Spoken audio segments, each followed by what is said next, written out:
अस्सलाम वालेकुम नाज़रीन, उर्दू टीवी चैनल में खुशामदीद। ड्रामास प्रोमो के साथ हम हाजिर हैं। व्यूअर्स, ड्रामा सीरियल मेरा रब बारिश की मेगा एपिसोड में आपने देखा बहुत सी मुश्किलात का सामना करते हुए आखिर आयशा और हारिस की शादी हो चुकी है, लेकिन फैजी की जिंदगी ही बिखर कर रह गई क्योंकि उसके पास आयशा की मोहब्बत का सहारा था। अब वो उम्मीद भी नहीं रही। तो चलिए व्यूअर्स, अब बढ़ते हैं प्रोमो की जानिब। ड्रामा सीरियल मेरा रब बारिश एपिसोड 11 और 12 में आप देखेंगे हारिस आयशा को पाकर बहुत खुश है।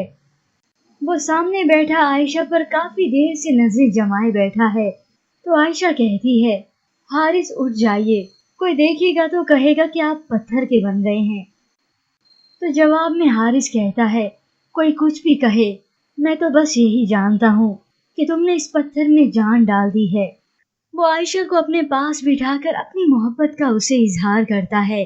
तो दूसरी जानिब आप देखेंगे फैजी आयशा की जुदाई सह नहीं पाया और दूसरी तरफ उसे इस बात की भी तकलीफ है कि जहां आयशा की शादी हुई है वो लोग सही नहीं और वो अब इसी वजह से बुखार में तप रहा है।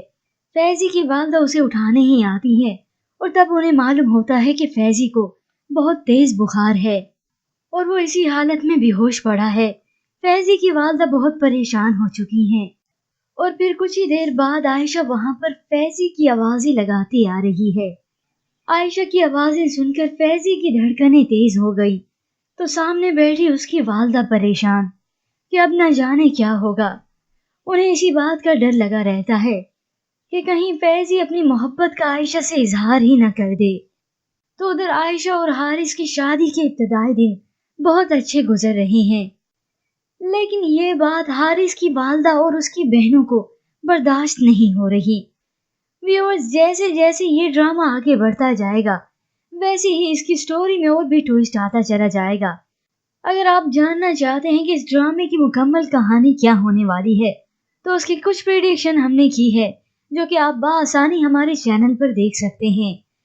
फिलहाल आज के इस एपिसोड के मुतालिक हमें अपनी कीमती राय जरूर दीजिएगा। मजीद ड्रामास प्रोमो के लिए आप देखते रहिए उर्दू टीवी।